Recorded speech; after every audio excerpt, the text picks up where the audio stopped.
C'est une start-up américaine qui s'appelle Make Sunset, qui depuis le Mexique, en fait, commercialisait des crédits de refroidissement, un peu comme des crédits carbone. Donc vous allez sur leur site, vous pouvez payer, je crois que c'était $9 pour...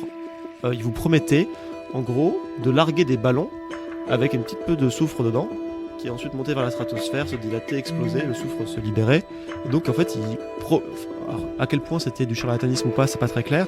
En tout cas, ils promettaient de faire une espèce de solution commercialisée de géo-ingénierie solaire.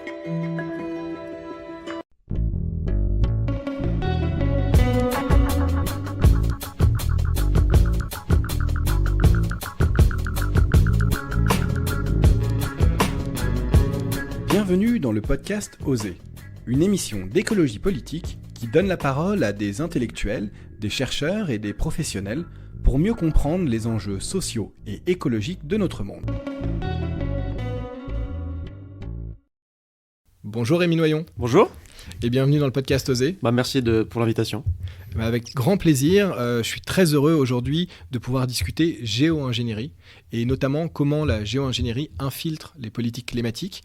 Donc vous avez écrit un livre à ce sujet, co-écrit même un livre à ce sujet qui s'appelle Le Grand Retournement, qui est un livre passionnant. Qui décrit, je trouve, extrêmement bien en fait ce qu'est la géo-ingénierie, qui fait une bonne cartographie des pratiques actuelles. On va y revenir, mais aussi d'où ça vient, les différents courants qui l'ont imposé. Et du coup, j'aimerais discuter de ce sujet un peu en détail avec vous.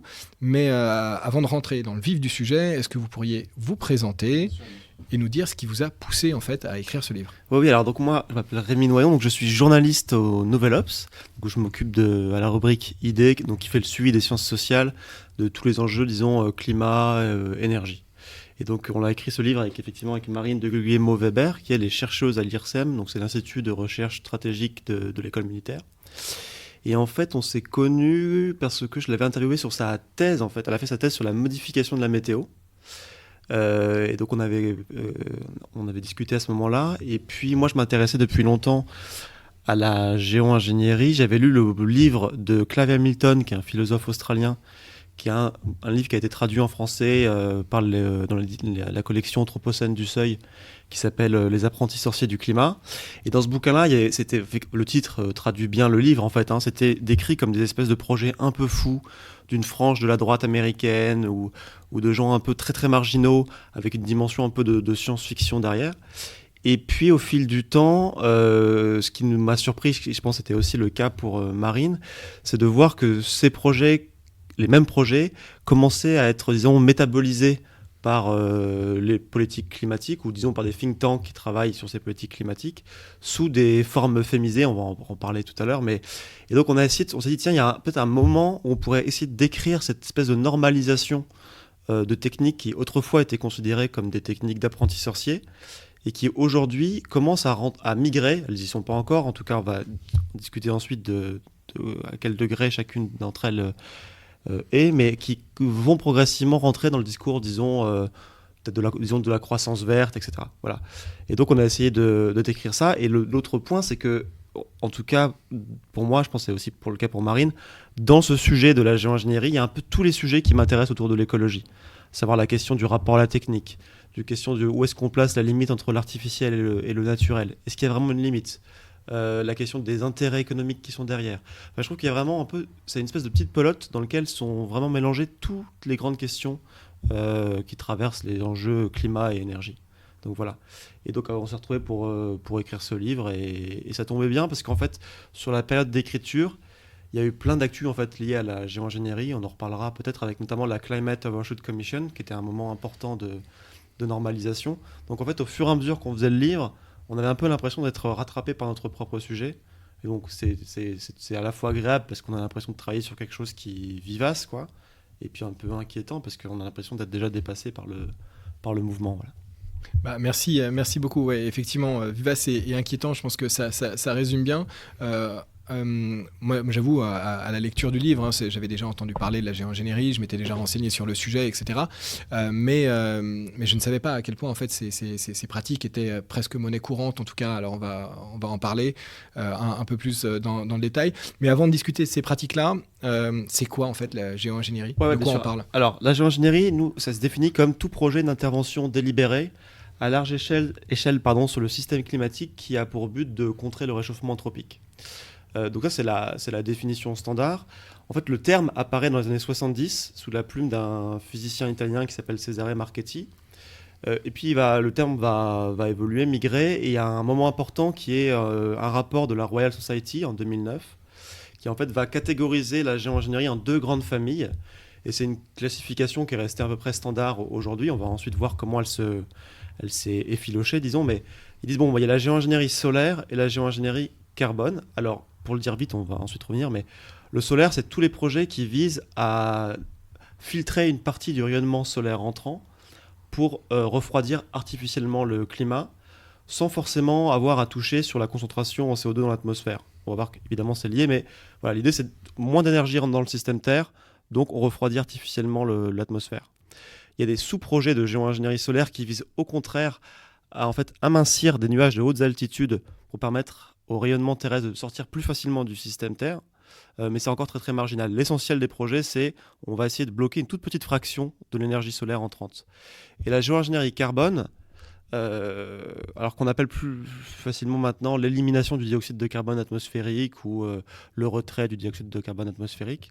C'est en gros tous les projets qui vont viser à retirer du CO2 de l'atmosphère après qu'il ait été émis. Donc c'est par exemple, on le distingue de ce qu'on appelle la capture carbone sur usine. Donc en fait, si vous avez, je sais pas, une centrale à charbon en Chine avec un système de filtre qui vous permet de capturer une partie du CO2 avant qu'il soit émis, c'est pas considéré comme de la géo-ingénierie. La géo-ingénierie, c'est vraiment, on va retirer le CO2 qui est déjà accumulé dans l'atmosphère. Et ça se fait soit avec des moyens, disons, naturels, en tout cas en essayant d'amplifier des phénomènes naturels, des mécanismes naturels, soit avec des moyens technologiques. Et on va peut-être ensuite revenir effectivement sur finement qu'est-ce que ça veut dire tout ça, quels sont les projets qui sont derrière. Mais c'est effectivement, voilà, c'était la classification de ces deux grandes familles.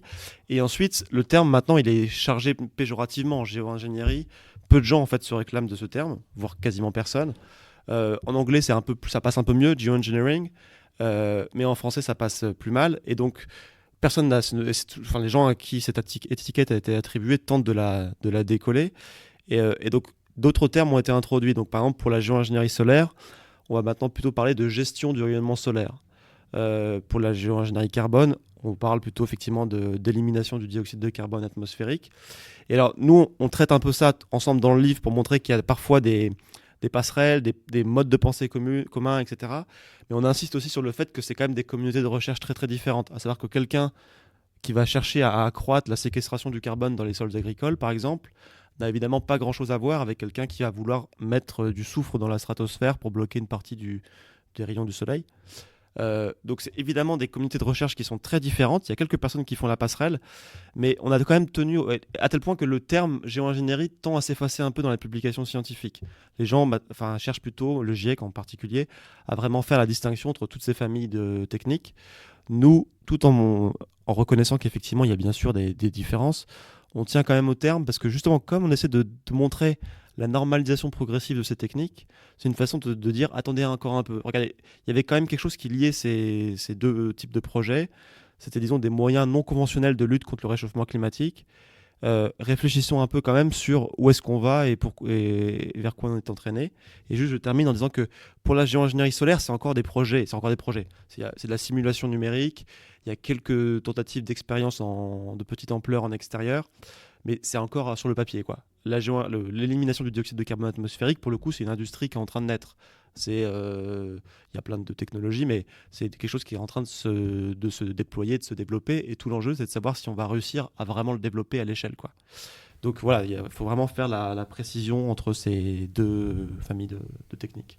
Et ça remonte à quand? Donc, vous l'avez dit un peu, c'est les années 70, 2009 pour la typologie entre géoingénierie solaire, capture de carbone. Mais cette idée, en fait, de faire de la géoingénierie, de retirer du carbone de l'atmosphère ou de limiter l'impact du rayonnement solaire, ça remonte à quand? Alors ça, c'est une question hyper intéressante et assez dure à répondre parce que alors les historiens, je pense par exemple à Jean-Baptiste Fressoz et Fabien Locher qui ont écrit Les Révoltes du ciel, en fait, ils montrent que très tôt dans l'histoire de l'Occident, pour le dire vite, il y a des tentatives de on n'appellerait pas ça d'ingénierie climatique, mais quasiment. Par exemple, on va se dire bon, il y a une corrélation entre la coupe des forêts et puis l'humidité, la façon dont le climat réagit, etc. Donc très vite, il y a ce type de réflexion. Donc c'est pas quelque chose qu'on redécouvre aujourd'hui. Mais disons que sur les projets plus spécifiques qu'on traite dans le livre, euh, la gestion du rayonnement solaire, donc effectivement mettre du soufre dans la stratosphère, c'est plutôt les années 70. Euh, alors ça, il y a des scientifiques soviétiques qui réfléchissent à ça. Et puis le moment un peu clé, donc ça, voilà, ce moment de la guerre froide, quelques scientifiques en parlent, mais ça reste assez marginal. Le moment ensuite clé dans cette histoire, c'est 2006. 2006, c'est la publication d'un article de Paul Crutzen, qui est donc un chimiste néerlandais qui est assez connu parce en fait, il est considéré comme un héros de la cause environnementale puisqu'il est l'un de ceux qui ont alerté sur le trou dans la couche d'ozone. Il a d'ailleurs eu le prix Nobel pour ça, avec d'autres. Et puis, il est aussi connu parce qu'il a mis en circulation le terme d'anthropocène. Tout ça est lié. Et donc, Paul Crutzen, en 2006, publie un article dans lequel il va dire bon, en fait, on est en train de réduire la pollution au soufre au-dessus des grandes villes, par exemple, ce qui est très bien, parce que ça améliore la santé humaine, etc. Mais un des effets étranges de cette pollution au soufre, c'est que ça bloquait une partie du rayonnement solaire. Et donc, ça avait un effet de refroidissement, en fait, d'atténuation de la crise climatique. Et donc, en nettoyant cette pollution, en fait, on va accélérer d'une certaine manière le réchauffement climatique. Donc, qu'est-ce qu'on fait? Il dit, ce qu'on pourrait faire, c'est en fait mettre du soufre beaucoup plus haut dans la stratosphère, et ça permettrait effectivement de peut-être gagner du temps pour permettre la sortie des énergies fossiles. Dans le texte, il ne le dit pas exactement comme ça, mais en fait, l'idée, c'est que c'est un plan B. On va dire, si on n'arrive pas à baisser nos émissions carbonées suffisamment rapidement, on aura ce truc-là. Ça peut aller assez vite, ça coûte pas très cher, voilà. Mais le Crutzen, c'est pas une espèce de techno-optimiste qui pense que tout est enchanté. En fait, quand on lit par exemple son discours de réception du prix Nobel sur le trou dans la couche d'ozone, il insiste vraiment sur le fait qu'on a eu beaucoup de chance en fait dans cette affaire. Euh, à propos du trou dans la couche d'ozone. Les industriels, ils auraient pu utiliser des composés chimiques beaucoup plus destructeurs pour la couche d'ozone. On aurait pu s'en rendre compte plus tard. Et donc, en fait, on a eu un bol énorme. Donc, Crutzen, il est habité par une espèce de pensée de la catastrophe comme ça. Donc, ce texte-là, il montre déjà un aspect des ambivalences autour de la géoingénierie, qui est que pour les gens qui travaillent là-dessus, c'est pas que des capitalistes américains techno-solutionnistes. Hein. C'est aussi des gens qui se disent, en fait, j'ai les jetons, quoi, j'ai la trouille de la crise climatique. On va vers un monde à peut-être 3 degrés, comme l'ONU le disait récemment. Qu'est-ce qu'on peut faire, quoi? Est-ce qu'il ne faut pas commencer à réfléchir à ça? Donc ça, c'est pour la géoingénierie solaire. Donc 2006, un peu le moment où ça rentre dans la discussion climatique de manière plus précise. Et ça naissait avant, dans les années 70. Pour la géoingénierie carbone, c'est un peu plus... Il y a encore une autre chronologie. Dans les années 70, déjà, on trouve des projets un peu similaires à un moment où on discute encore assez peu en fait, du réchauffement climatique. C'est avant la création du GIEC, etc. Mais par exemple, il y a un physicien américain qui s'appelle Freeman Dyson, qui lui voit bien le problème, dit effectivement on est en train de perturber le cycle du carbone, etc. Et il dit on va pas arrêter la civilisation industrielle, je crois que c'est ces termes exacts. Donc il faut une solution, et donc il dit on va en fait développer des espèces de plantes à croissance rapide, des espèces de banques de carbone végétal qui vont stocker du carbone, et on va pouvoir comme ça retirer une partie du carbone de l'atmosphère. Donc il y a ce premier moment, mais ensuite le moment où vraiment ça rentre dans le discours public, c'est sous l'appellation d'émissions négatives. Donc c'est quand dans les études, dans les modélisations du GIEC, dans les scénarios du GIEC, on va dire si on veut se projeter dans un avenir climatique en dessous de 2 degrés ou de 1,5, surtout 1,5, il va bien falloir qu'on retire une partie du CO2 qu'on a déjà accumulé dans l'atmosphère. Et donc là, c'est les émissions négatives. En gros, il faut des technologies qui vont nous permettre de retirer les molécules qu'on a déjà rejetées. Et donc, ça, les émissions négatives, c'est plus récent, c'est le milieu des années 2010, etc. Et là, c'est en train de... Maintenant, c'est devenu un fait accepté des politiques climatiques, qui est que voilà, il va falloir retirer du CO2. Et justement, alors si je comprends bien, donc sur ces deux typologies, c'est des communautés scientifiques qui sont différentes, avec des problématiques au départ qui souhaitent adresser, qui sont de l'ordre de comment est-ce qu'on va lutter contre le changement climatique. Mais pour quelqu'un qui n'est pas forcément un scientifique de la Terre, un chimiste ou autre, on peut se dire, pour lutter contre le changement climatique, plutôt que d'essayer de faire de la géo-ingénierie, est-ce qu'on n'essaierait pas de changer nos modes de consommation et de production ? Ça paraît peut-être plus simple qu'essayer de farfouiller en fait l'atmosphère ou autre chose. Alors qu'est-ce qui fait que ces gens-là en fait décident de s'intéresser à des questions techniques de modification et à quel moment de ce qu'on connaît aujourd'hui de la complexité du système Terre, parce qu'il paraît un peu bizarre, enfin, ce qui peut interroger, c'est comment est-ce que ces gens-là qui sont censés être quand même très au courant de cette complexité, de la difficulté d'appréhender un système complexe comme celui de la Terre, de vouloir jouer avec. Alors, je peux peut-être répondre en deux temps. La première, c'est de dire que nous, un des mouvements qu'on essaie de décrire dans le livre, c'est ce que j'appelle mentalement passer de Prométhée à Gaïa. Ça a bien été montré par un philosophe qui s'appelle Sébastien Dutreuil, qui a travaillé là-dessus.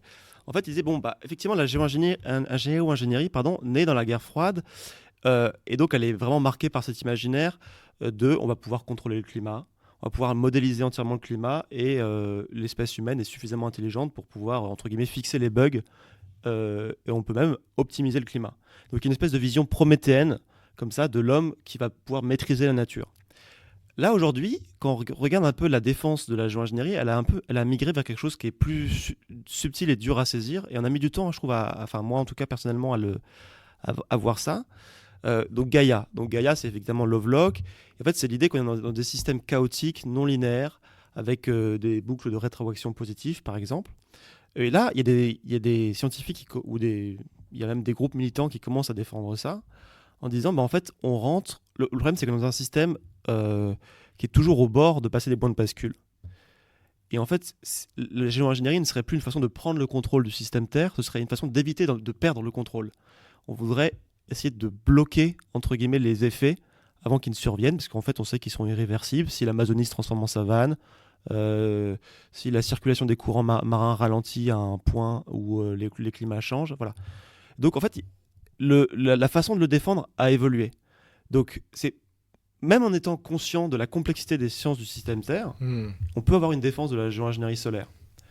Si je résume juste pour bien comprendre, c'est manipuler non pas pour prendre le contrôle, mais pour éviter de le perdre. Exactement. C'est de dire, en fait, voilà, le système Terre, il est chaotique.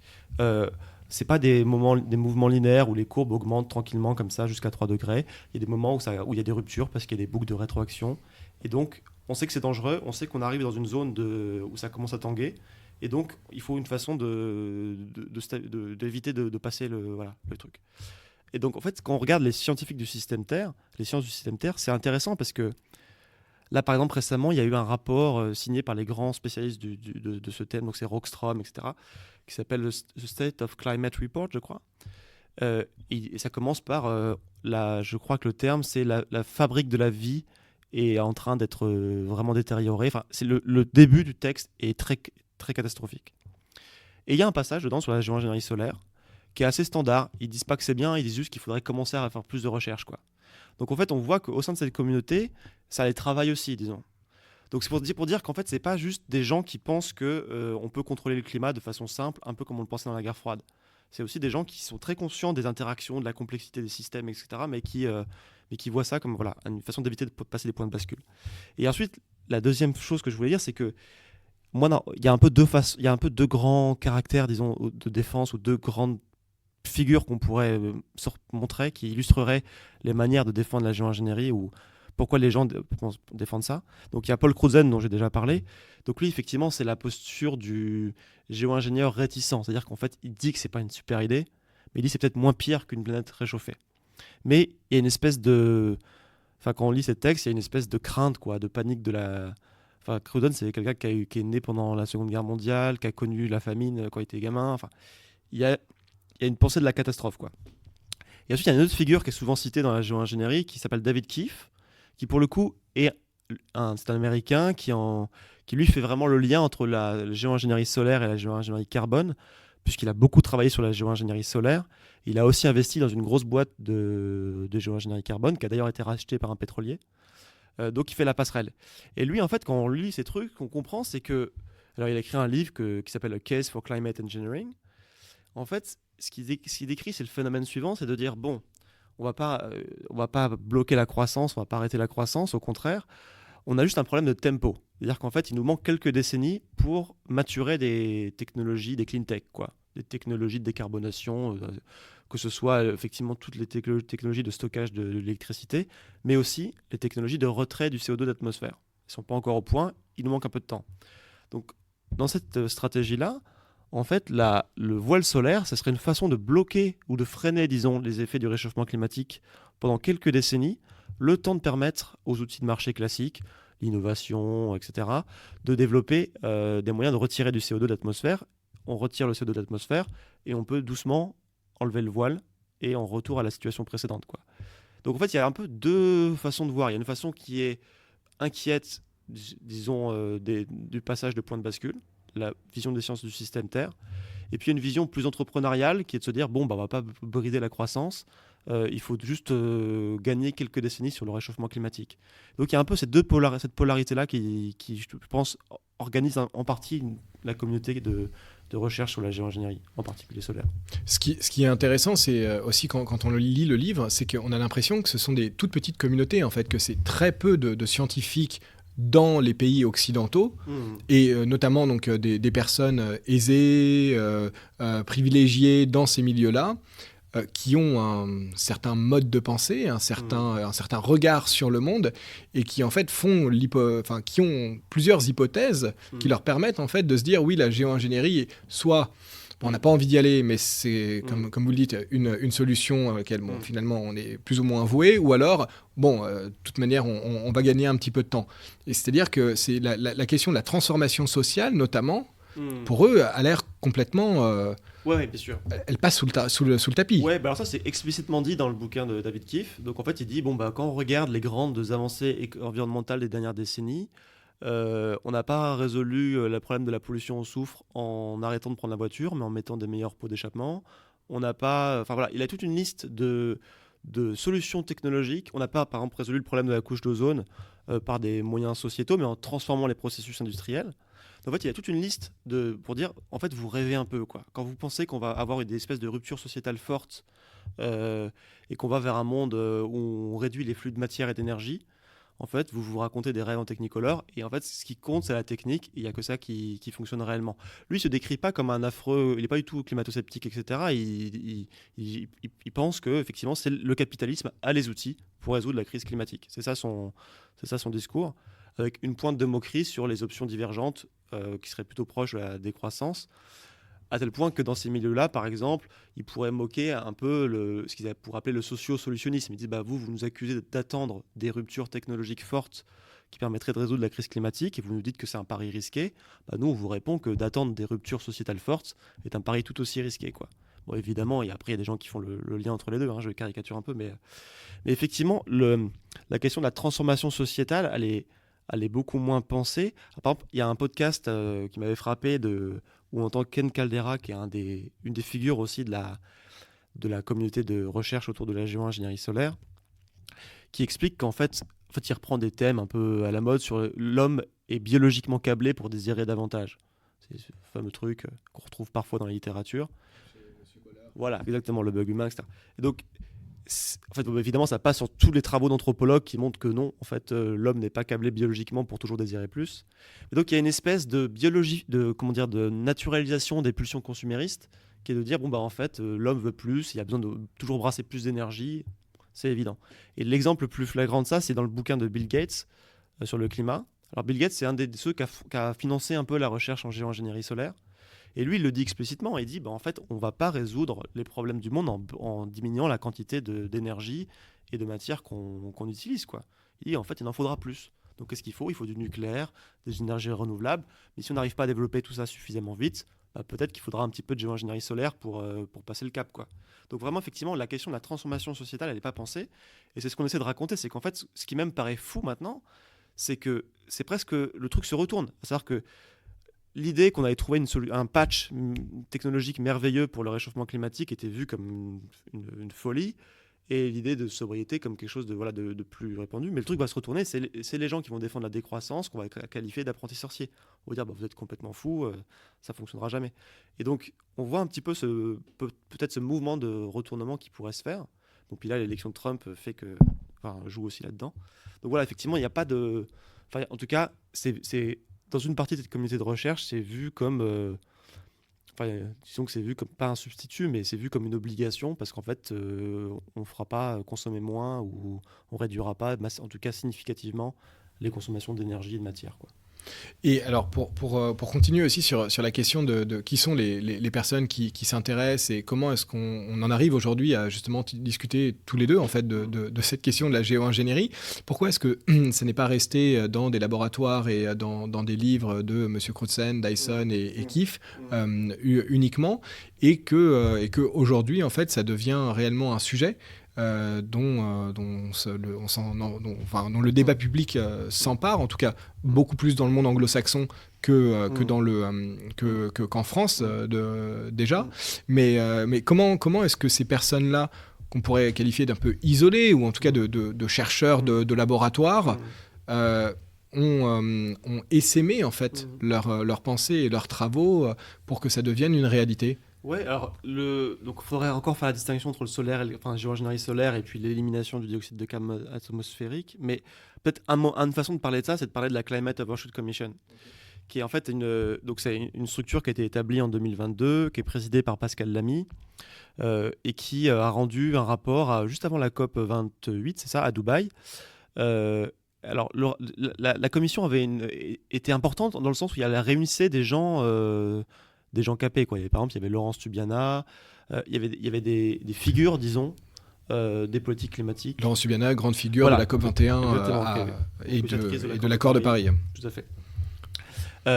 Et en fait, le rapport rendu est intéressant parce que la façon dont il a été marketé, donc en gros, c'est un rapport qui vous visait à réfléchir à qu'est-ce qui se passe si on dépasse 1,5 degré, c'est l'overshoot. La façon dont ça a été marketé, c'est ce qu'ils ont appelé l'agenda CARE. Donc CARE, C-A-R-E, donc le soin en anglais. Et donc, en fait, c'est un acronyme. Donc C, c'est pour cut, donc réduire les émissions. Et A, c'est pour adapter les sociétés. Donc ça, on retrouve les deux premières jambes des politiques climatiques, l'atténuation et l'adaptation. Voilà. Ils y ajoutent le R. Donc R, c'est remove, donc c'est l'élimination du dioxyde de carbone atmosphérique.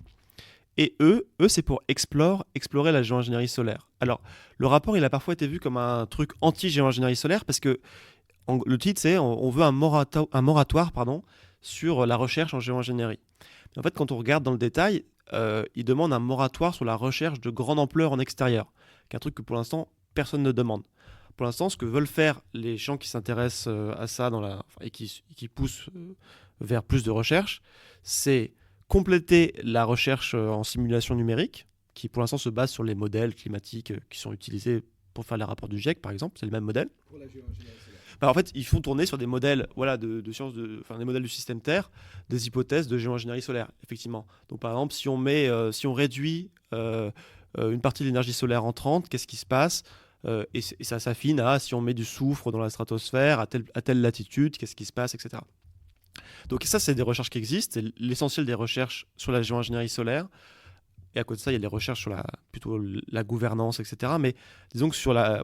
Donc il faudrait compléter ça avec des recherches en extérieur. Par exemple, alors, un des programmes de recherche qui a été annulé, qui était lié à l'université d'Harvard, c'était je crois que c'est du carbonate de calcium, c'était pas du soufre. C'était de larguer une toute petite quantité de carbonate de calcium dans la stratosphère, à la fois pour tester le dispositif de largage, et aussi pour voir comment se passait la physique des aérosols, quoi. Est-ce qu'ils allaient s'agglomérer très vite, essayer de comprendre mieux le panache d'aérosols qui allait se former. Donc ça a finalement été annulé devant l'opposition de plein de gens. Mais disons que c'est plutôt ça l'enjeu actuellement. Est-ce qu'on va faire de la recherche en extérieur ? Et ça, la Climate Overshoot Commission a plutôt tendance à l'encourager, puisqu'elle dit qu'il faut poursuivre la recherche, y compris par la recherche de petite ampleur en extérieur. Après, la question du seuil de l'ampleur est évidemment une question intéressante. Mais donc, on voit bien comment, en fait, là, dans ce rapport-là, en fait, on est passé des 2 jambes traditionnelles des politiques climatiques à 4 jambes. Les 4 dimensions des politiques climatiques. C'est une expression de David Keefe. Et en fait, c'est une façon de rendre le truc plus acceptable, parce qu'en fait, vous dites c'est une espèce de portfolio de réponse à la crise climatique. Par exemple, pour la géo-ingénierie solaire, on ne veut pas bloquer les effets de réchauffement, on veut juste freiner le truc. Donc, ce sera des quantités plus faibles que ce qu'on pensait avant. On va commencer graduellement, voir comment le système climatique réagit, et puis ensuite, on va lier ça à la décarbonation, de façon à nous obliger à un jour sortir du voile solaire. Parce que vous voyez bien qu'en fait, si vous continuez à rejeter du carbone dans l'atmosphère, en fait, vous êtes obligé d'augmenter les doses d'aérosols pour bloquer de plus en plus d'énergie solaire entrante. Et du coup, les effets associés sont de plus en plus importants. Donc voilà. Donc en fait, on voit comment ça se normalise. Et une des raisons, c'est ce que je disais tout à l'heure, c'est en fait ce qu'ils appellent le buying time argument, quoi. On n'arrive pas pour l'instant à baisser significativement nos émissions carbonées. On n'arrive pas à les baisser, mais même significativement. Et donc, il faut bien trouver un truc, quoi. Et plutôt que au dernier moment, faire un peu n'importe quoi, larguer du soufre dans la stratosphère parce qu'on aura eu une canicule je sais pas, en Inde. Ça, c'est le scénario du bouquin de Kim Stanley Robinson, Le ministère du futur. Enfin, plutôt que de faire ça en urgence, il faudrait commencer à décanter le truc, réfléchir, avoir une recherche ouverte, non financée par des intérêts privés, en open source.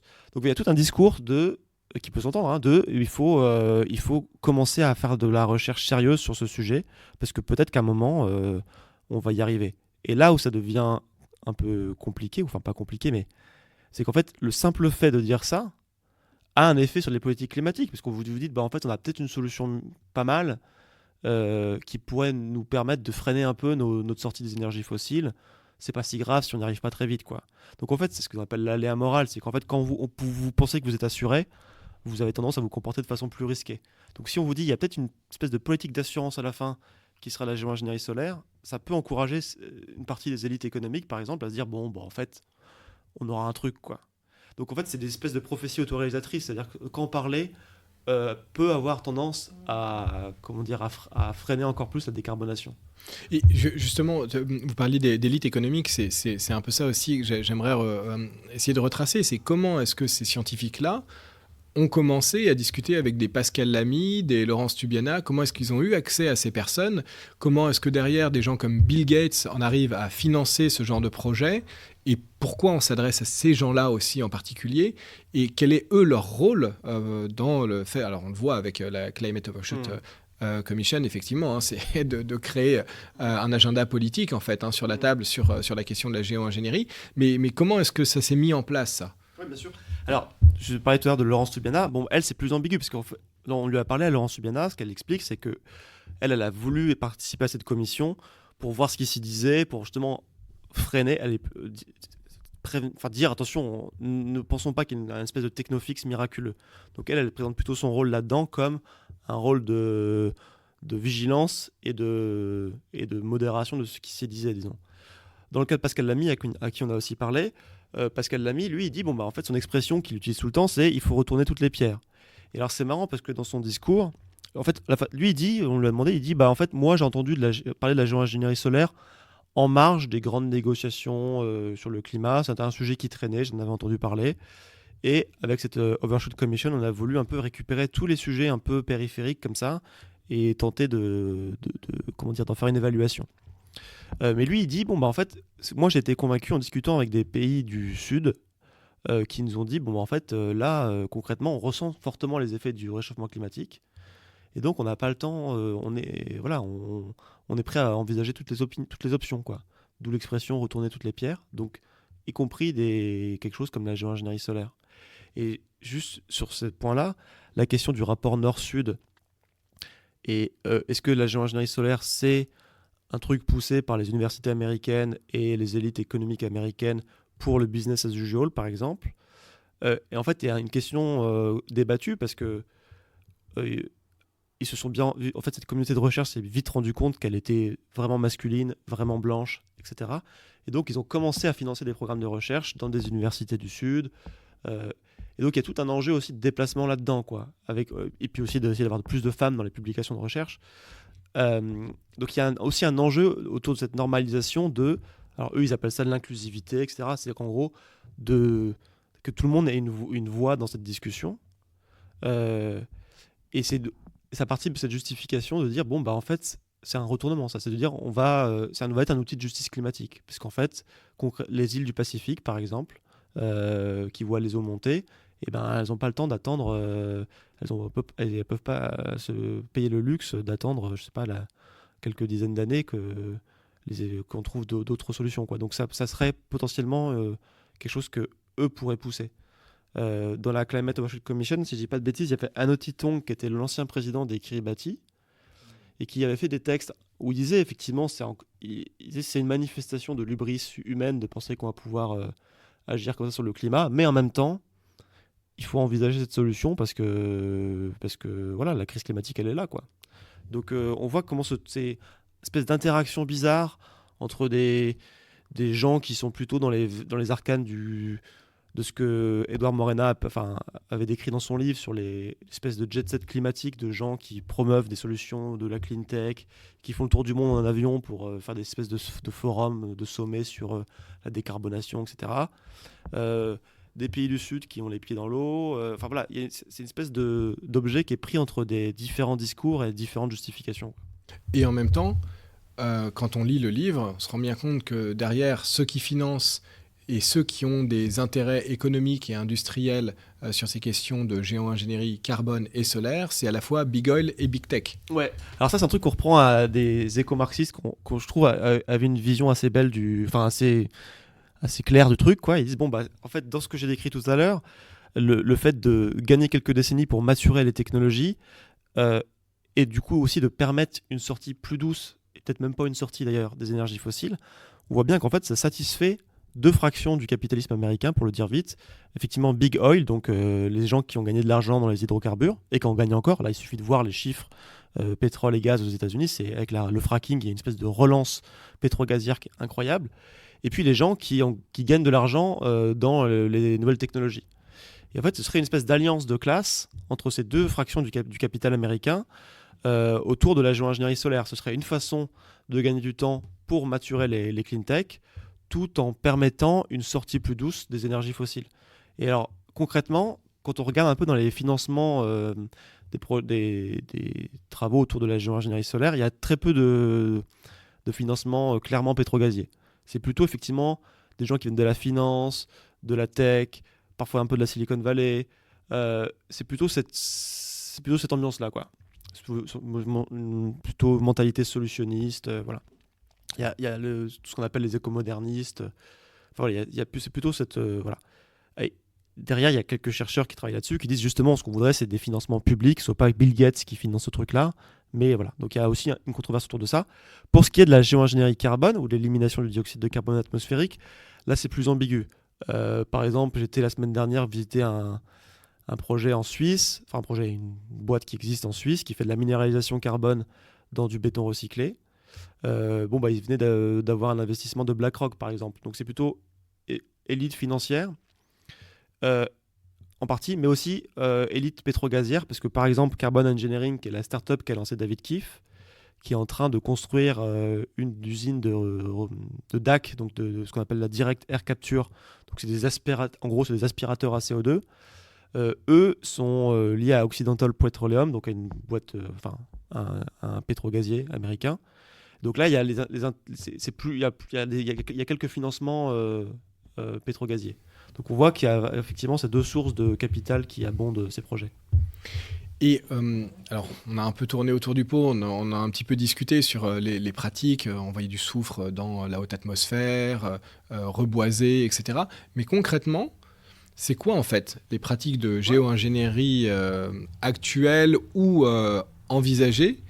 Et est-ce que ça marche en fait ? Est-ce qu'on a un peu des retours sur comment ça fonctionne ? Qu'est-ce qui est réellement possible par rapport à ça ? Alors sur la géo-ingénierie solaire, donc le projet le plus étudié, ce serait d'injecter d'injecter du soufre dans la stratosphère, donc entre 12 et 20 km au-dessus de nos têtes, de façon régulière, parce que les aérosols finissent par retomber. Donc il faudrait développer une flotte d'avions qui permettrait de monter assez haut, d'introduire du soufre alors, de différentes manières, mais par exemple du dioxyde de soufre qui va ensuite s'oxyder pour former des petites gouttelettes d'acide sulfurique. Et donc ces gouttelettes vont en fait réfléchir une partie du soleil qui tape dessus, quoi. Donc ça demande effectivement une flotte d'avions qui tournerait en permanence parce que, encore une fois, ces aérosols finissent par retomber, donc il faut en remettre en permanence. Voilà, ça c'est le projet le plus étudié. Après, autour de ça, il y a plein de variations. Il y a d'autres vecteurs qui sont étudiés, par exemple avec des ballons.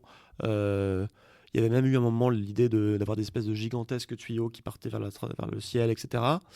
Avec des drones. Enfin voilà, il y a plein de vecteurs possibles. Et sur l'aérosol utilisé ou sur ce qu'on va utiliser comme composé, ça peut effectivement. Donc le soufre, c'est ce qu'on étudie le plus parce que en gros, c'est ce que crachent les volcans. Or, ce serait un phénomène proche d'une espèce de volcanisme artificiel. Parce qu'en fait, quand les volcans rentrent en éruption, ils projettent du dioxyde de soufre et ça a tendance à refroidir le climat pendant quelques années, quelques mois, quelques années après. L'exemple typique, c'est le Pinatubo, 91, je crois, qui a refroidi la Terre pendant. Voilà. Donc c'est le soufre qui est le plus étudié, mais le soufre, il a plein de problèmes, notamment sur la couche d'ozone, sur la couleur, ça pourrait légèrement modifier la couleur du ciel, sur les pollutions associées, etc. Donc, d'autres particules sont étudiées, par exemple les diamants de synthèse. Donc ça coûterait beaucoup plus cher. Il y a eu une étude récemment là, qui a testé différents composés possibles, toujours en simulation numérique. Hein. Donc ils n'ont pas mis dans l'atmosphère, ils ont testé numériquement pour aboutir à l'idée qu'effectivement le mieux ce serait des espèces de poudre de diamants de synthèse. Donc ça c'est pour la géo-ingénierie solaire. Et juste pour dire que par exemple sur développer une flotte d'avions, il y a des articles de recherche où ils ont été voir des industriels pour dire vous chez Bombardier, Dassault, quel design d'avion il faut avoir, combien ça coûterait. Et ça coûterait pas très cher en fait. Enfin, ça coûterait quelques milliards de dollars de développement, quelques milliards en régime de croisière. Mais c'est accessible, disons, à un très très riche type Elon Musk ou un État, les États-Unis évidemment, mais même à des plus petits États. Donc en fait, c'est aussi un des problèmes autour de ça, c'est que il y a une espèce de coût à l'entrée qui est important, mais qui n'est pas insurmontable. Pour la géo-ingénierie carbone, alors là, il y a plein de trucs qui existent. Hein. Donc je l'ai dit, les deux grandes familles. Attends, juste avant la géo-ingénierie carbone, j'ai oublié une famille dans la géo-ingénierie solaire qui est l'ensemencement des nuages. Qui est un truc qui, pour le coup, là existe. Enfin, il y a des tests au-dessus de la grande barrière de corail. Donc concrètement, ce serait. Alors c'est vu comme plus acceptable généralement que l'injection d'aérosols dans la stratosphère. Parce que là, ça viserait en fait à rendre les nuages marins plus réfléchissants en augmentant le nombre de noyaux de condensation dans le nuage. Alors une manière de faire ça, c'est par exemple, c'est ce qu'ils font en Australie, c'est donc de prendre de l'eau de mer, de la vaporiser, les cristaux de sel vont monter avec des courants d'air et vont former des points de condensation dans le nuage, et donc on va blanchir le nuage. Donc on appelle ça aussi le blanchiment des nuages marins, et donc ça augmente, en fait ça bloque une partie du rayonnement solaire entrant, et donc disons que ça refroidit ce qui se passe en dessous. Donc ils testent ça les mois d'été au-dessus de la grande barrière de corail pour tenter d'éviter le blanchiment des coraux.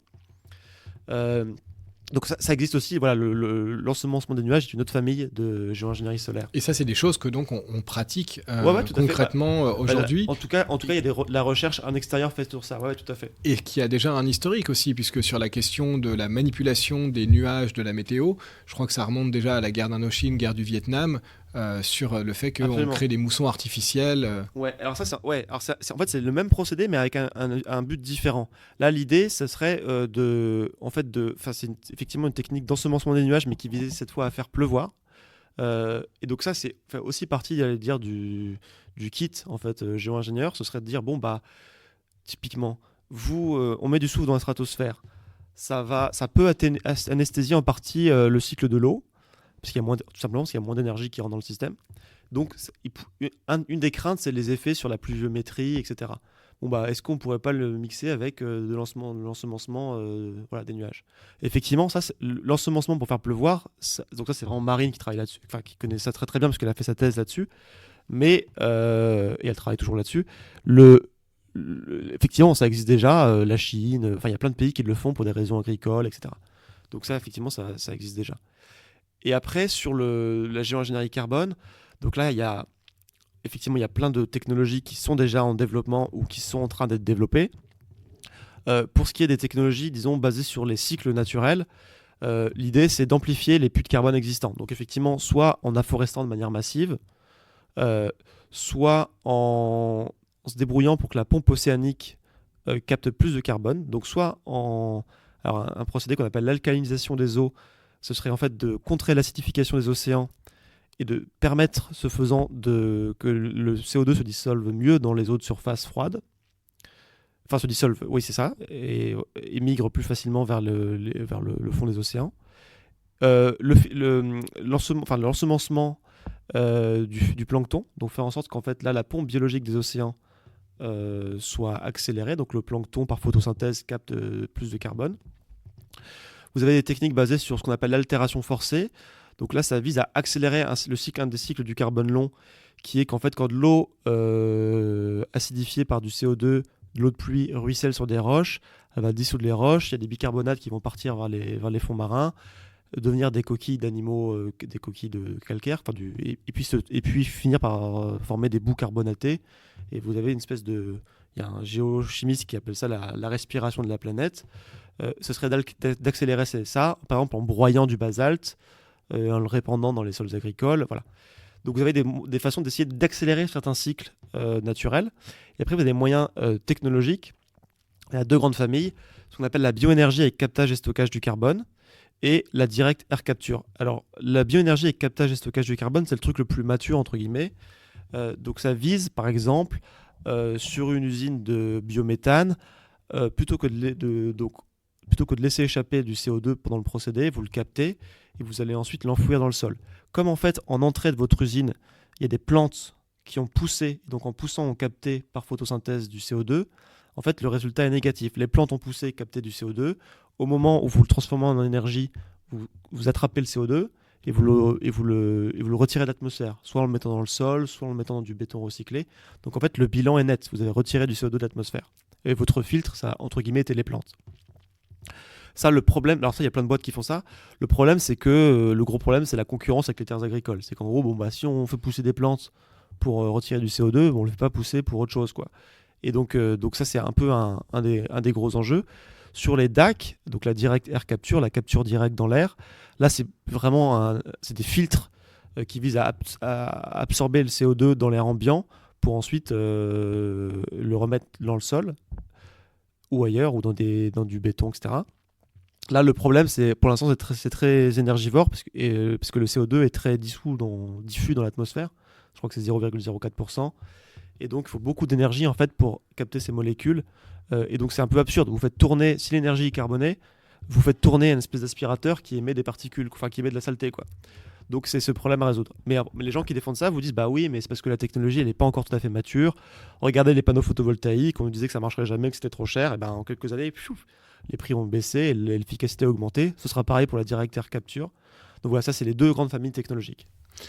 Et ce qui est intéressant, notamment avec, on va dire, la géo-ingénierie carbone, c'est que c'est ce qui permettrait des émissions négatives, en fait, et du coup, ce qui nous permettrait de maintenir dans les scénarios, en tout cas même du GIEC, un certain niveau d'émissions constant après qu'on ait atténué.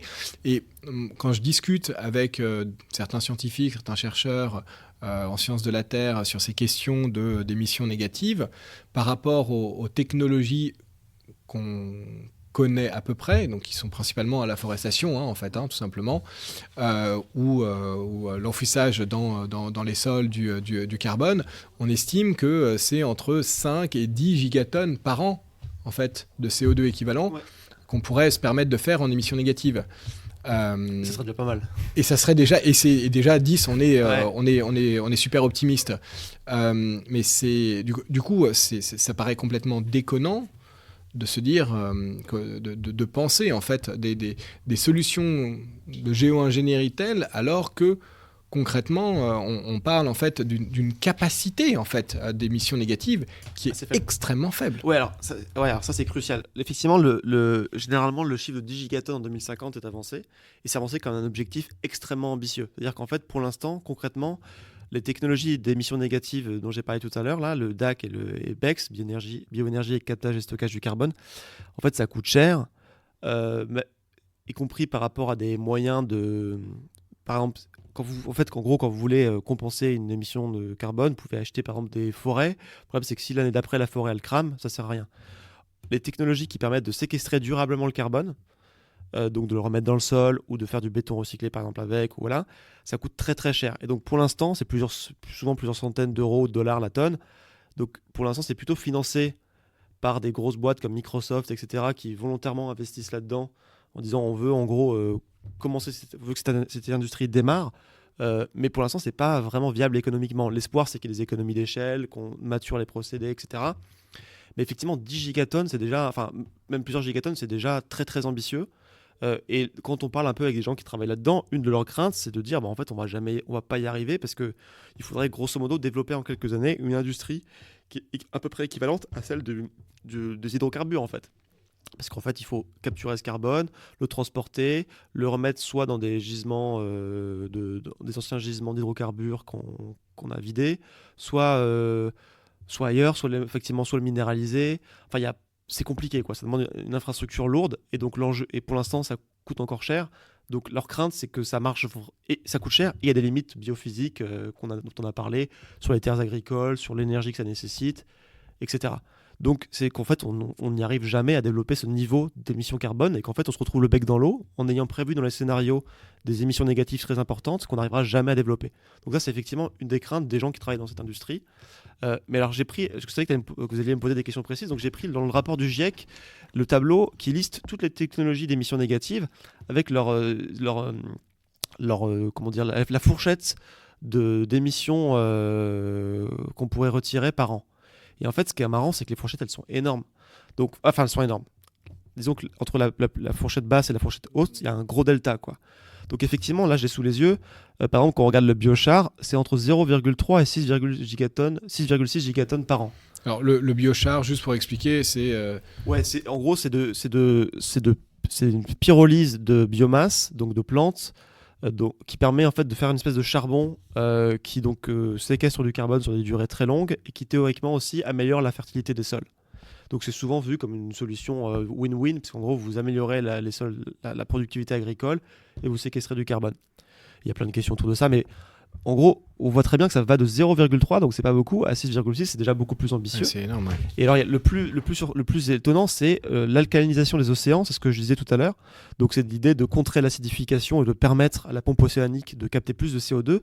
Là, la fourchette qui est sous les yeux, c'est de 1 à 100 gigatonnes. Donc en fait on voit qu'en fait on sait pas vraiment, quoi. Donc il y a des procédés qui sont encore très peu matures, qui sont promis comme des trucs qui vont être merveilleux, mais ça se trouve ça marchera jamais. Il y a des trucs qui sont plus matures et on se rend compte qu'en fait ça pose plein de problèmes. La forestation, en fait c'est gentil, mais vous voulez planter où vos arbres, voilà. Quel type d'essence, quel impact sur l'environnement, la biodiversité. Exactement. Donc en fait il y a une espèce de promesse technologique comme ça. Le direct air capture par exemple c'est entre 5 et 40 gigatonnes dans le tableau là. Donc on se rend compte de la fourchette gigantesque en fait d'incertitude, quoi. Mais ce qui paraît fou en fait, c'est d'une part qu'on retrouve en fait les émissions négatives dans le rapport du GIEC, alors qu'on est sur des techniques, alors pas forcément technologiques d'ailleurs, hein, mais des techniques qui sont assez peu avérées dans la réalité à large échelle. Je pense que ça, c'est quand même une chose qu'on retient du livre et même de discussions avec de chercheurs de sciences de la Terre sur ces questions-là. On parlait de la forestation, mais moi, ce que je trouve assez dingue, c'est même le procédé de... donc, on va faire pousser, par exemple, des arbres, les couper, puis ensuite les brûler pour créer de l'énergie. Et là, on va dire que par un processus de calcul, hein, de tableau Excel, on a supprimé du carbone. Ça paraît quand même assez... Oui, bien sûr. En fait, là, ça pose un débat qui est assez... qui est sur, effectivement, les modélisations, enfin, les trajectoires dessinées dans des scénarios du GIEC. Il y a eu pas mal de critiques, effectivement. En fait, au moment où les émissions négatives sont introduites, il y a une partie de la communauté qui dit attention, là on met les doigts dans un truc un peu compliqué, parce qu'en fait ça repose sur des scénarios de développement de technologie dont on n'est pas entièrement sûr qu'ils sont fondés, quoi. On n'est pas sûr qu'on va pouvoir développer ces technologies. Il y a un peu une espèce de... Vous sautez, je crois que c'est l'économiste Timothée Parry qui dit souvent, c'est un peu comme sauter d'un avion sans parachute, en se disant on va trouver le parachute dans l'intervalle avant de toucher le sol, quoi. Il y a un peu de ça. Et effectivement, la critique, c'est-à-dire, en plus, il y a un effet autorisateur, parce que si vous intégrez ces émissions dans les scénarios, du coup, vous autorisez... Enfin, si on ne les met pas, ces émissions négatives, eh ben, il faut sortir très très très vite des énergies fossiles, quoi. Et plus on continue d'accumuler du CO2, plus il faudra effectivement ces émissions négatives. Et donc, il y a aussi là aussi un effet autoréalisateur, entre guillemets. C'est-à-dire, si on modélise... Enfin, si on fait des scénarios avec des forts taux d'émissions négatives, ça permet de réduire la pente de sortie des énergies fossiles, quoi. Et donc, c'est effectivement une partie des chercheurs qui travaillent là-dessus font cette critique assez forte. Il y a par exemple à l'université de Lund, il y a quelqu'un qui s'appelle Wim Carton qui a beaucoup travaillé là-dessus. Donc, ouais, effectivement, c'est un vrai débat, quoi. C'est en gros, et en même temps, comment dire, l'argument en face, c'est de dire oui, certes, mais en même temps, le CO2, il y en a déjà pas mal qui s'est accumulé dans l'atmosphère, donc il va bien falloir le sortir à un moment. Et par ailleurs, si on les met pas, il va falloir des scénarios de rupture sociétale très très, et de décarbonation, etc., très très ambitieux, quoi, qui pour l'instant se manifestent pas. Donc, ouais. Et qui effectivement, au vu des différentes prises de pouvoir récentes, des différentes élections, voilà. Notamment Donald Trump, avec à côté de lui Elon Musk et consorts, qui ne nous embarquent pas tellement vers des politiques de sobriété. Non, au contraire, par exemple, Elon Musk, il finance comment on appelle ça, un concours X là, sur la géoingénierie carbone, sur le retrait du dioxyde de carbone atmosphérique. Je crois que les résultats sont... Donc il y a plein de boîtes qui vont proposer des procédés. Je crois que le résultat, c'est l'année prochaine, si je dis pas de bêtises, ou au courant de cette année, 2025, j'ai un doute. Donc, voilà, Musk, il travaille là-dessus. Par exemple, dans l'IRA, donc l'Inflation Reduction Act de Biden, il y avait aussi pas mal d'argent qui était fléché vers la capture carbone. Ça, c'est probablement... Enfin, je discutais tout à l'heure avec quelqu'un qui travaille sur les politiques énergétiques américaines. Il dit que ça, c'est probablement un truc que Trump ne va pas supprimer, quoi. La capture carbone, ça va tout à fait dans les intérêts pétro-gaziers. Parce qu'en gros, on peut même vous vendre une espèce de circularité du carbone. Vous dire, le problème, c'est pas qu'on sorte du carbone. Le problème, c'est qu'on n'arrive pas à le remettre dans le sol. On n'arrive pas à le traiter comme un déchet. Et en fait, il faudrait juste envisager ce problème du réchauffement climatique, non plus comme un problème un problème politique, écologique, mais un problème juste pure maintenance de comment on trouve une façon de gérer les déchets, quoi. Les déchets étant le carbone, le CO2.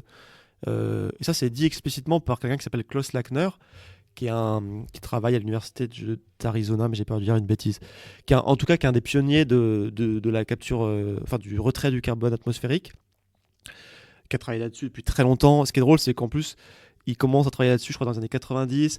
Donc, en fait, ça montre aussi que cette promesse, elle existe depuis très longtemps et elle ne s'est pas encore matérialisée vraiment, quoi. Mais lui, il disait, en fait, le problème de vos politiques de réduction, de sortie des énergies fossiles, c'est que ça vient heurter les intérêts installés, quoi. Et donc, gérer ça comme un déchet, ça rentrerait assez bien dans le business as usual. Voilà, ça s'intègre dans les politiques actuelles, quoi. Et donc, c'est beaucoup plus simple à faire. En tout cas, c'est son argument. Merci pour ces précisions, Rémi.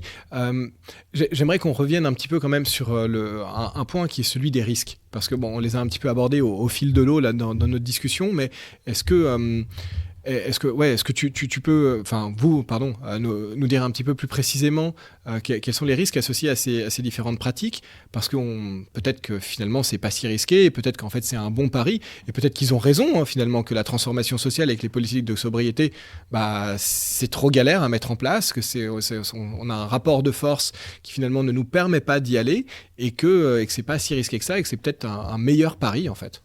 Alors, Alors, les risques, en fait, peut-être la meilleure façon d'aborder ça, c'est de reprendre une liste qu'avait faite le climatologue américain Alan Ronbach, qui en gros dit, il liste 20 raisons de s'inquiéter des projets de en tout cas de réfléchir vraiment aux projets de géoingénierie solaire. Et alors, c'est des risques qui sont très différents. Donc, un des risques principaux sur la géoingénierie solaire, c'est l'effet sur les climats régionaux, et notamment sur la pluviométrie.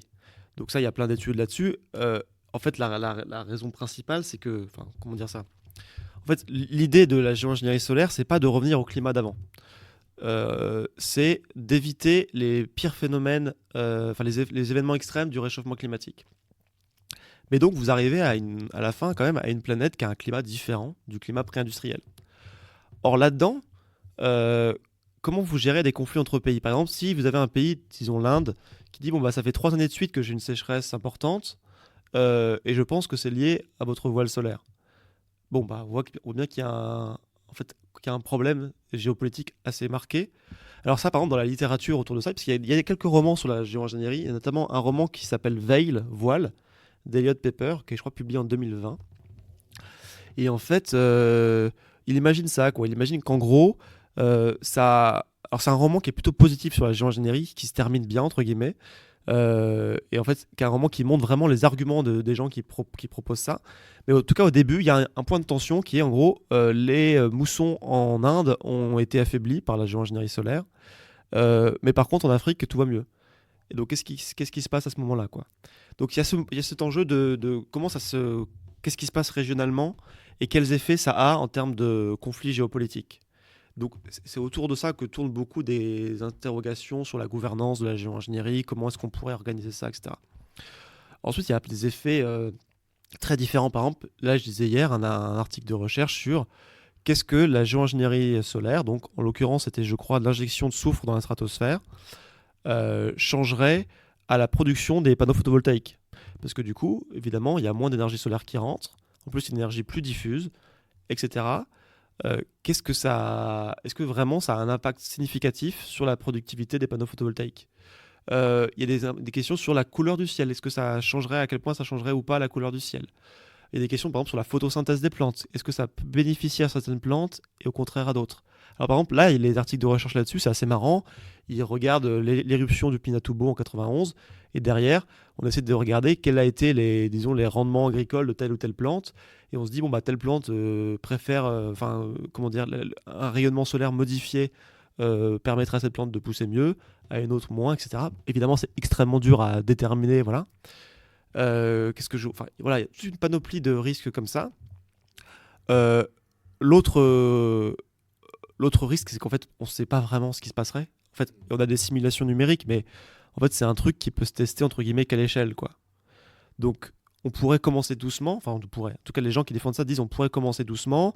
Au début, ce serait très difficile de faire la part de la variabilité naturelle du climat et de ce qu'on a touché, mais en augmentant légèrement les doses, on pourrait voir comment le climat réagit et on pourrait améliorer nos modèles et une espèce de boucle de rétroaction permanente où, du coup, en améliorant nos modèles, on améliore l'injection, on se demande à quelle latitude on va le faire, à quelle fréquence, etc. Et après, une autre crainte qui est souvent mise en avant sur la géo-ingénierie solaire, c'est ce qu'on appelle le choc terminal. C'est de dire, bon, bah, si on commence à faire ça, et qu'on a du mal à réduire très vite nos émissions carbonées ou à les retirer de l'atmosphère, bon, bah, vous devez un peu augmenter les doses. Et si pour une raison ou une autre, un jour, on doit arrêter ce voile solaire, parce que... il y a même des auteurs qui disent, imaginons une grève des pilotes, ou des trucs comme ça, mais, disons de manière peut-être plus sérieuse, peut-être des conflits géopolitiques forts. Ce voile solaire, on n'arrive plus à le maintenir.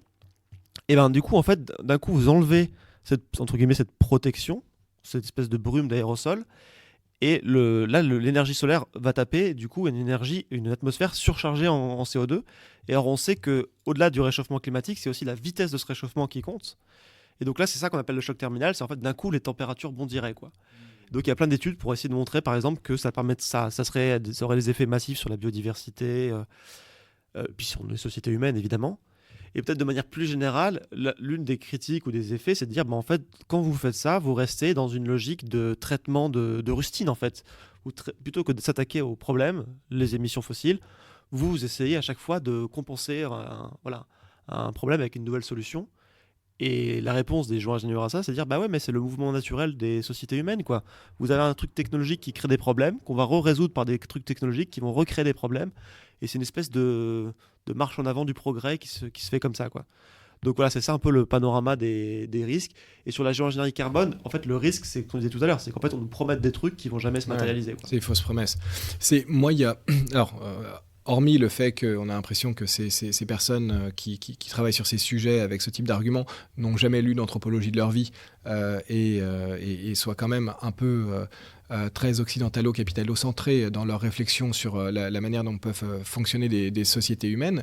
Moi, ce qui me fait froid dans le dos à titre personnel, c'est aussi ce que vous avez un petit peu abordé tout à l'heure sur la capacité de particuliers ou de privés très riches ou de même petits États, petites puissances, à en fait décider tout seuls de la mise en place de tels procédés.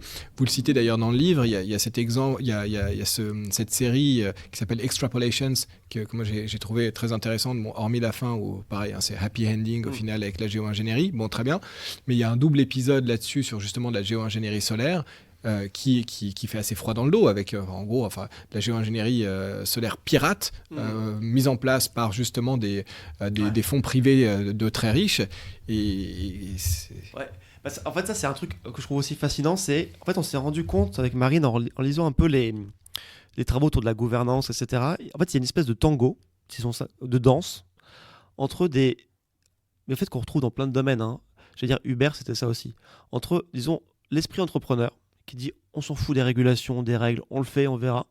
L'esprit administrateur qui dit attendez, on va réguler le truc, Et en fait, j'allais dire officiellement, c'est pas comme si c'était un complot, mais disons que les gens qui travaillent sur la géo-ingénierie disent il faut une gouvernance, il faut qu'on pense les institutions, il faut avant de faire quoi que ce soit, il faut que ce soit très clair, posé, qu'on ait une espèce ce serait une espèce de super GIEC un peu, enfin voilà, une espèce d'institution scientifique reconnue par tout le monde, démocratique, internationale, etc., qui pourrait prendre en charge ce procédé. Donc il y a une espèce de fantasme comme ça, d'une espèce d'irénisme où tout le monde se mettrait d'accord sur l'injection de soufre dans la stratosphère.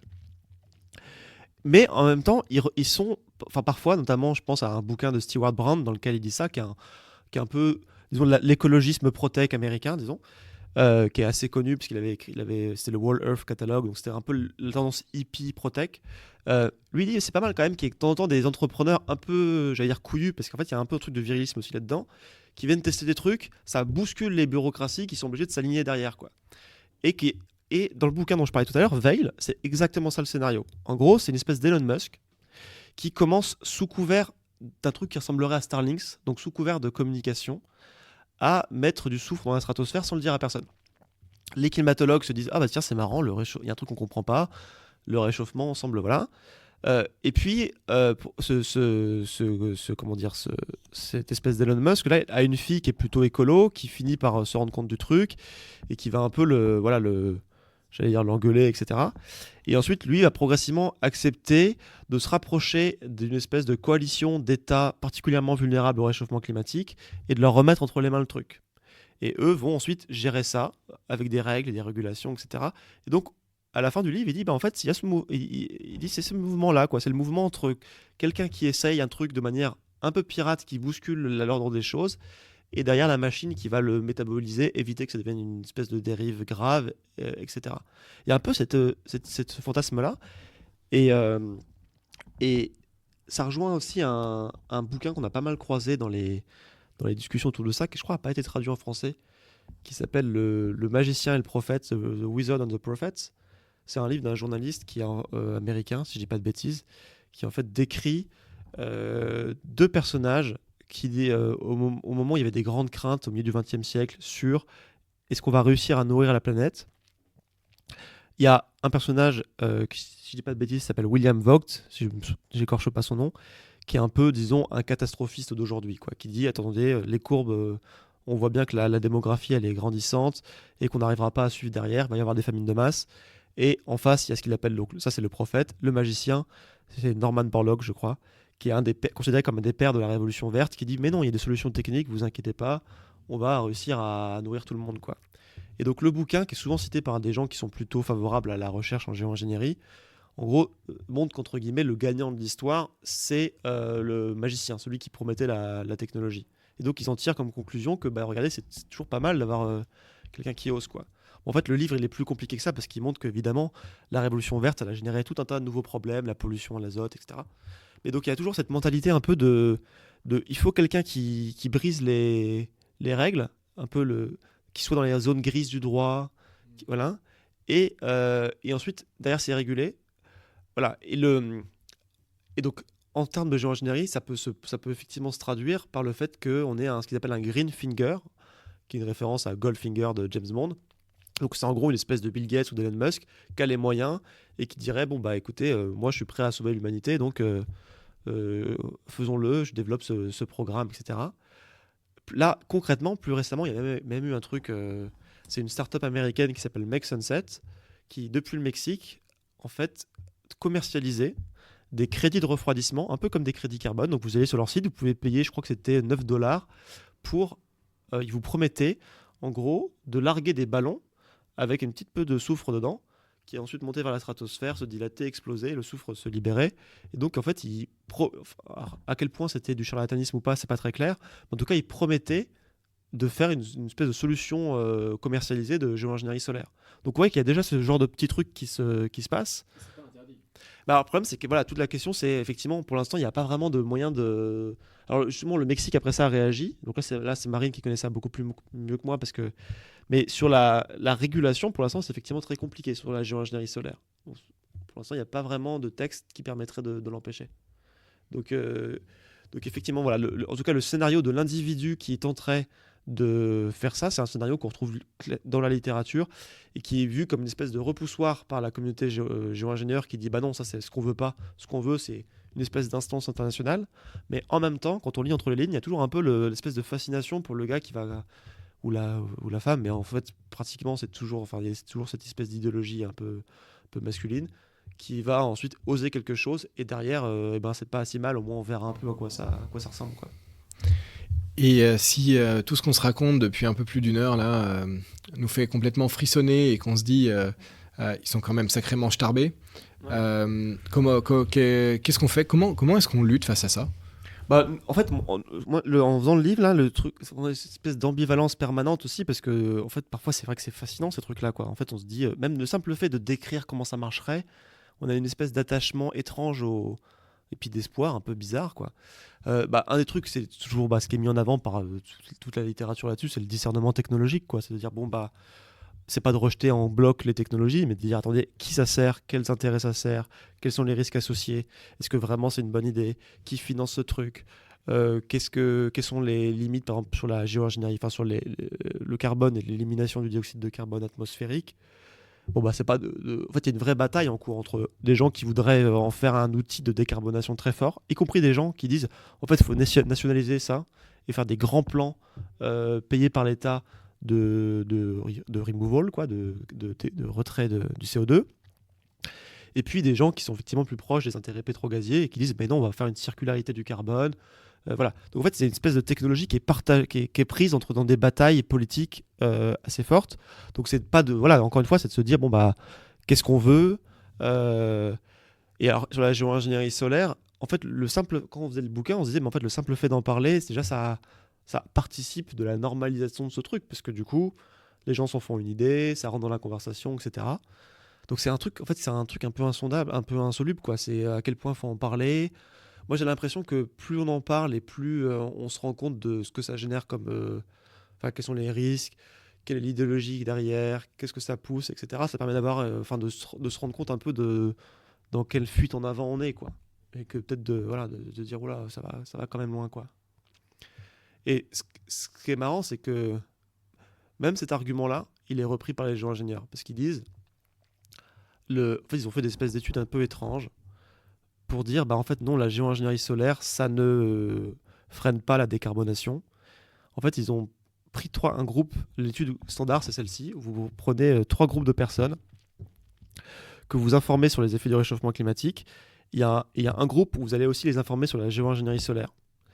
Et ensuite, vous allez essayer de savoir à quel point ils restent attachés à la décarbonation. Alors, je crois que le procédé utilisé, qui est un peu bizarre, c'était de leur donner une somme d'argent et de leur proposer ou pas d'investir dans des technologies de décarbonation. Et en fait, le résultat, en tout cas tel qu'ils l'ont mis en avant, c'était de dire, bah, en fait, le groupe à qui on a présenté la géo-ingénierie solaire a été a davantage payé pour la décarbonation, parce qu'en fait, ils se sont dit, ah, si on en est à penser à ça, c'est que vraiment la situation est grave, quoi. Et donc en fait, une espèce de, même ce truc-là est retourné en fait, c'est-à-dire de dire bon bah en fait, puisque En fait, de dire, en parler, en fait, permettrait de décarboner plus rapidement. Donc ça devient même un argument pour la recherche en géo-ingénierie. Voilà. Et après, non, je sais pas, pour répondre à votre question, bah, à part ça, effectivement, d'essayer de comprendre comment ces trucs-là fonctionnent, de voir les intérêts économiques derrière. Enfin voilà, c'est classique, quoi. En fait, c'est des trucs classiques de l'écologie politique, c'est d'essayer de comprendre qu'est-ce qu'il y a derrière une infrastructure, quoi. Qu'est-ce que ça sert, quelle trajectoire ça verrouille. Voilà. Et peut-être en conclusion, qu'est-ce que vous retenez de cette enquête et quel conseil vous donneriez? Alors on a un peu abordé, pas forcément pour lutter, bien évidemment, hein, comprendre, se questionner, mais quel conseil aux personnes qui découvrent ce sujet ou qui l'approfondissent et qui ont envie de s'en emparer ou en tout cas de... Ouais, bah peut-être moi ce que j'ai trouvé le plus agréable à faire ou le plus intéressant, c'était des espèces d'allers-retours avec parce que en fait concrètement la géo-ingénierie solaire et carbone, quand on regarde la littérature, il y a pas mal de trucs en sciences sociales, mais il y a aussi beaucoup de choses en comment dire, en sciences dites dures, quoi. Enfin, en gros, concrètement, je sais pas moi, par exemple, de la chimie de synthèse, de la modélisation numérique, des phénomènes climatiques, etc. Mais c'était l'espèce d'aller-retour permanent avec d'autres expériences ou d'autres attendus de sciences sociales. Donc, par exemple, moi, un truc qui me fascine un peu, c'est dans la littérature pro-géo-ingénieur, il y a souvent le parallèle qui est fait avec les engrais de synthèse, comme je disais tout à l'heure. C'était de dire, bon, bah, en fait, on vous dit que on va toucher à un cycle un peu sacré qui est l'énergie solaire qui rentre dans le système, mais on a déjà touché à des cycles biogéochimiques de la planète, notamment avec les engrais de synthèse, le cycle de l'azote, etc. Et en fait, c'est de voir à quel point, c'est d'essayer de regarder les débats qu'il y avait à l'époque, quoi. Et par exemple, en lisant un peu la littérature éco-marxiste, là, c'est de voir aussi comment... par exemple, il y a un bouquin de Bob Bellamy Foster où il essaie de décrire les stratégies du capitalisme pour surmonter ces contradictions. Donc il dit qu'il y en a trois. Il y a en gros, bon, bah, il y a le décalage technologique. On va essayer de trouver une technologie qui va... C'est un peu la géo-ingénierie, enfin c'est la géo-ingénierie, hein, qui va créer d'autres problèmes, mais qui va résoudre dans l'immédiat les problèmes existants. C'est le décalage géographique. On va essayer de mettre le problème ailleurs. Bon, ça, c'est de... Voilà, par exemple, bah là, l'exemple typique, c'est de dire, bon, en fait, pour les engrais, c'était d'aller chercher dans les îles péruviennes, là, le fameux guano. Et donc, c'était la surexploitation de cette matière-là, qui était un fertilisant naturel. Voilà, donc, on déplace le problème. Bon, là, pour la crise climatique, c'est un peu compliqué, quoique. Et puis, le dernier, c'est le décalage temporel. C'est dire, bon, bah, les générations futures trouveront une solution, quoi. Et en fait, c'est de voir qu'en fait, ça, bah, c'est exactement les problématiques de la géo-ingénierie, quoi. On décrit ça comme, enfin, ça a souvent été décrit comme une espèce de truc un peu marginal, mais au fond, c'est peut-être le mouvement naturel du capitalisme et de la croissance verte, quoi. C'est en fait de surmonter ces contradictions en allant toujours plus loin dans la fuite en avant technologique, dans le décalage spatial, le décalage temporel. Donc voilà, c'est ces espèces de parallèles avec disons, les sciences sociales qui m'a le plus intéressé, je pense. Bah, merci beaucoup Rémi. Bah, merci à toi, merci à vous.